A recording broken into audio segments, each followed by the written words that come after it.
On a rainy night, while a catchy tune plays on the radio, professional hitman Choi Hyung-wook murders a man and hides him in the trunk of his car. The victim's suitcase is abandoned in the middle of the street only to be taken by a mysterious person right after the car drives away. Meanwhile, in a small apartment in the same neighborhood, poor actor Yoon Jae-sung burns all his photographs and gets ready to hang himself. He's interrupted by his landlady, who is furious about him owing her rent money. After finding a debt notice from his health insurance that he puts away in his pocket, Jae-sung decides he should at least kill himself in a clean state and goes to a public bathhouse. In the bathhouse, he sees Hyung-wook washing next to him and notices his very expensive watch. Suddenly Hyung-wook slips on some soap and falls unconscious when his head hits the floor, losing his locker key as he falls. Thinking about the very expensive things this rich man may keep in his locker, Jae-sung takes advantage of the situation and changes his key with Hyung-wook's key. When paramedic Kang Rina comes to take Hyung-wook away, they take Jae-sung's things with them. And as soon as they're gone, Jae-sung gets to open Hyung-wook's locker and be amazed by its contents, deciding he deserves at least one last day of luxury before killing himself. Jae-sung puts on Hyung-wook's suit and finds his car, which he drives around town to visit his landlady and every shop he owes money to in order to pay his debts with the money he's stolen. He even visits a girl from the theater he used to work at, and after he pays back the money she had lent him, she tells him she's getting married soon, which breaks his heart. Jae-sung realizes using Hyung-wook's things won't magically fix his life and puts it all back in a bag that he takes to the hospital.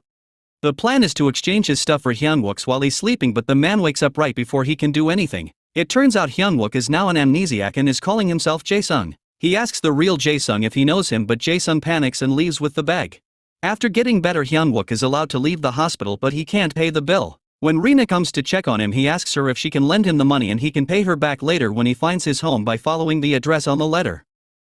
Rina is a bit hesitant but accepts paying for everything before driving him back to his apartment. On the way there, they're surprised to see that the letter says he's 32 years old because he looks much older than that. When they make it to his place, Rina realizes he can't pay her back, but she takes pity on him when they find the burnt photos and the rope that indicates he almost killed himself and tells him not to worry about paying before she goes back to her job. Hyun-wook wants to get his life back together, so he starts by cleaning and organizing the whole apartment. Then he writes down the few things he's learned about himself before going around the building to talk to the neighbors. But not a single one of them wants to talk to him when they hear he's the guy from the rooftop. One of the neighbors is a violent man. When Hyun-wook approaches him with his questions, he tries to punch him, but Hyun-wook's muscle memory allows him to defend himself and beat up the man without breaking his sweat. Sometime later, when Rina visits him again, she finds him having a coughing fit after he tried to smoke a cigarette. He thought smoking was his thing because he's found many cigarette butts around, but obviously that's not the case. The only things he's learned so far are that he enjoys cleaning and is very good with a knife. These two characteristics give Rina an idea. She drags him to her mother's small restaurant and convinces her to hire him since they've been needing help because her grandmother is not well and her sister should be studying. Hyun-wook accepts the job, and the first thing he's told to do is to smile more so not to scare off the customers. Meanwhile, Jae-sung realizes that with Hyun-wook being an amnesiac, this is his chance to turn his life around by pretending to be him. He finds his new home's address on the car's GPS and drives there, surprised to find a luxurious apartment in one of the most expensive towers in the city. After finding some uniforms in the closet and deciding Hyun-wook must be a cop, he turns on the TV only to find there are no channels on. Only a security camera streams spying on a beautiful woman, Song Eun-ju, who is currently doing yoga. Afterward, he spends the day eating, drinking and sleeping. When he wakes up, he immediately freaks out when he notices Eun-ju is killing herself on the screen. Actually, she's pretending to do so in many different ways before going back to her yoga. Then Jae-sung searches the house for more food and finds a box full of money, which he uses to order a whole feast for himself. He also decides to grab a bottle of wine from Hyun-wook's collection, only to find a secret room behind the wall when he pulls the right bottle. This room is filled with weapons, fake IDs, phones, and more security cameras that follow Eun-ju, which makes him believe even more that Hyun-wook is a cop, especially when he finds the notes he has on Eun-ju.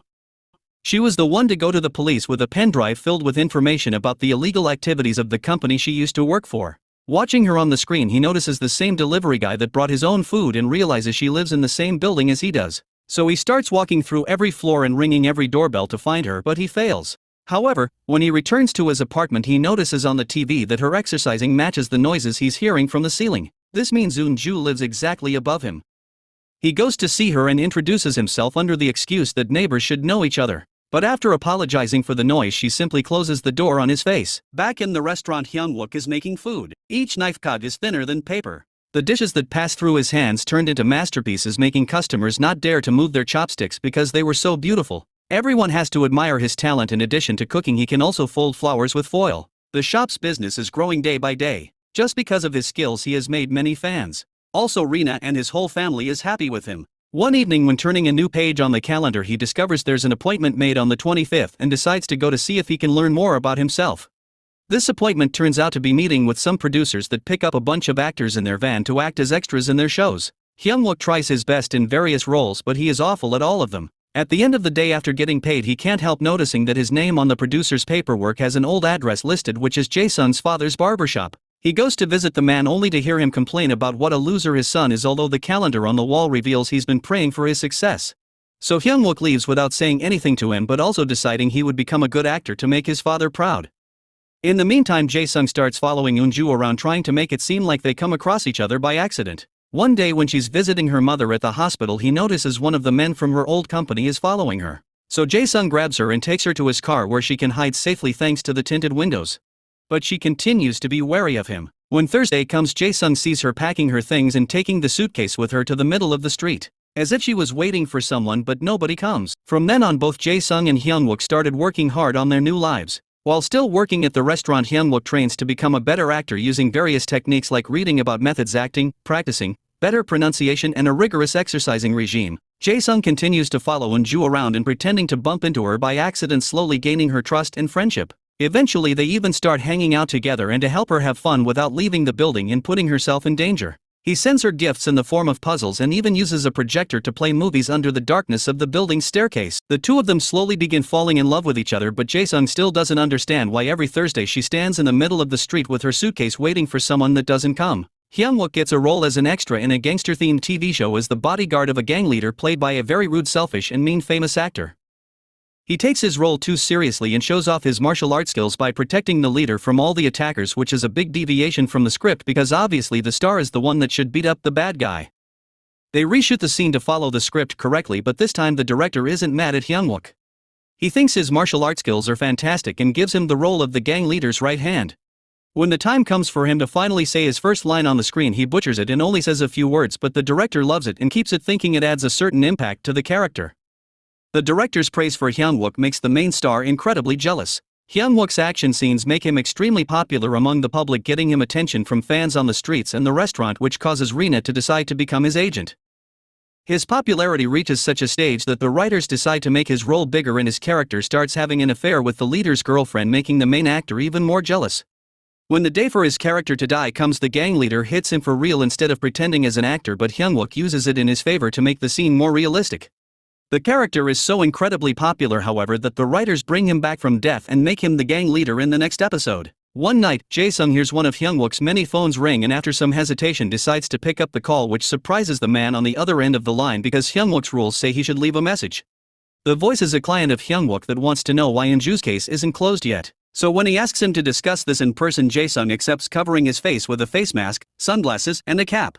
Jae-sung meets with employees of Eun-ju's old company at an abandoned building. The men want to know why Eun-ju isn't dead yet and even offer more money to get it done, making Jae-sung finally understand that Hyun-wook isn't a cop, he is a hitman. Taking the bag with the extra money, Jae-sung tells them he'll contact them later and rushes out of the building, which looks suspicious to the company's boss and causes him to send his men to follow him and find out where he's hiding Eun-ju. Jae-sung tries following Hyun-wook to talk to him about this problem, but when he finally approaches him he notices he's still an amnesiac and it would be pointless to try anything. So he simply pretends to be a fan wanting an autograph before leaving. When going back to work, Hyun-wook discovers he isn't as good at shooting romantic scenes as he is with action scenes, causing the director to get very frustrated with him. He doesn't remember experiencing any kind of love in his life, but he's still determined to get rid of his awkwardness towards the subject. So he asks Rina to help him by kissing him. At first she refuses, but after he shows gratitude for all the ways she's already helped him and tells her she's beautiful, she decides to help him with this as well. They end up making out in the street and all the emotions he feels while kissing her. Hyun-wook later uses the scene, earning the director's approval. When Rina sees the kiss on TV, she gets very jealous.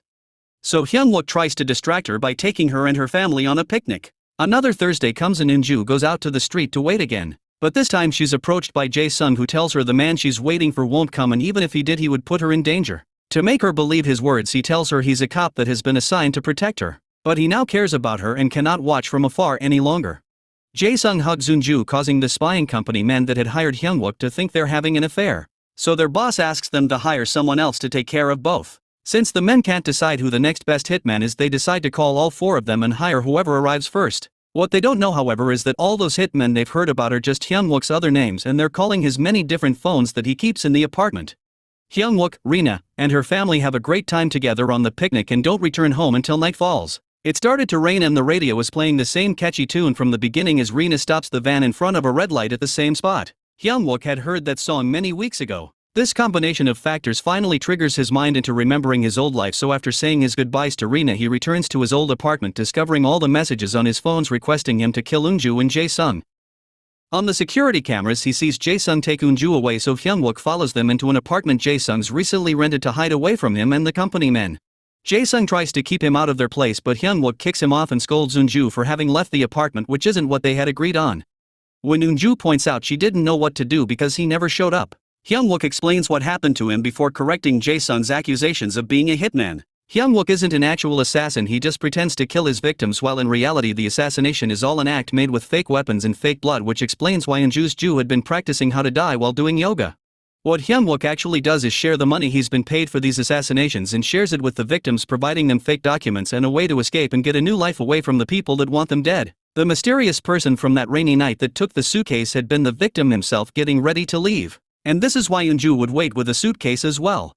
Hyung-wook thinks they should go ahead with the plan and get Eunju out of the country. When she mentions she wants Jae-sung to come with her, he tells Hyung-wook he shouldn't go because he's a good-for-nothing that nobody will miss. This angers Hyung-wook, who tells Jae-sung he's been enjoying having his life because it's been a dream he could have never gotten on his own, and reminds him his father still believes in him.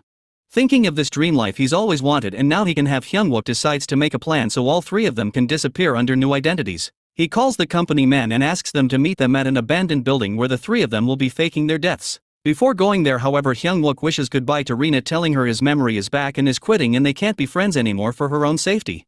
This hurts her deeply, but it's not enough to stop her from following Hyung-wook when he leaves the apartment in order to find out why he's suddenly acting like this. At the abandoned building, the company men watch Jae-sung stab Eunju and hide her body behind a piece of wall before he takes a fake pen drive she had in her pocket and tosses it at them, calling their deal over.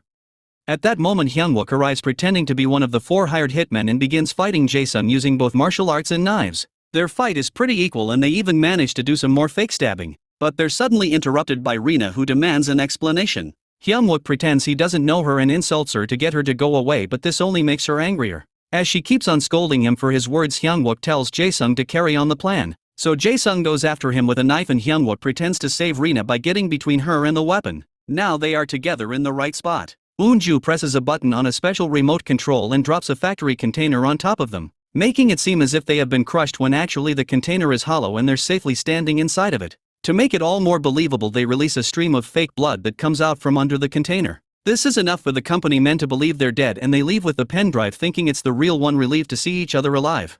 Jae-sung and Eunju hug and finally kiss while Hyung-wook follows a very upset Rina out of the building. He apologizes for having shocked her like this and reveals his real age is 45, which makes him quite older than her. Rina freaks out when hearing this, but now understands better why he thought they couldn't be together. That's a talk for later though, because right now she needs to take him somewhere important. Rina drives Hyung-wook to an amusement park where his TV show is being recorded. Hyung-wook is supposed to shoot a scene where his character breaks up with his girlfriend for the sake of her safety, but he changes the script and tells her he wants to leave his old life behind and be with her instead, all the while glancing at Rina so she can see he means the speech to be for her.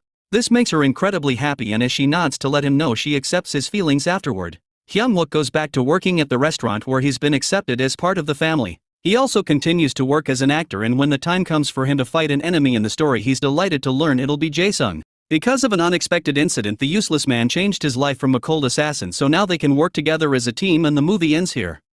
Thanks for watching. Subscribe for more videos like this. Turn on the notifications and leave a like to help the channel out.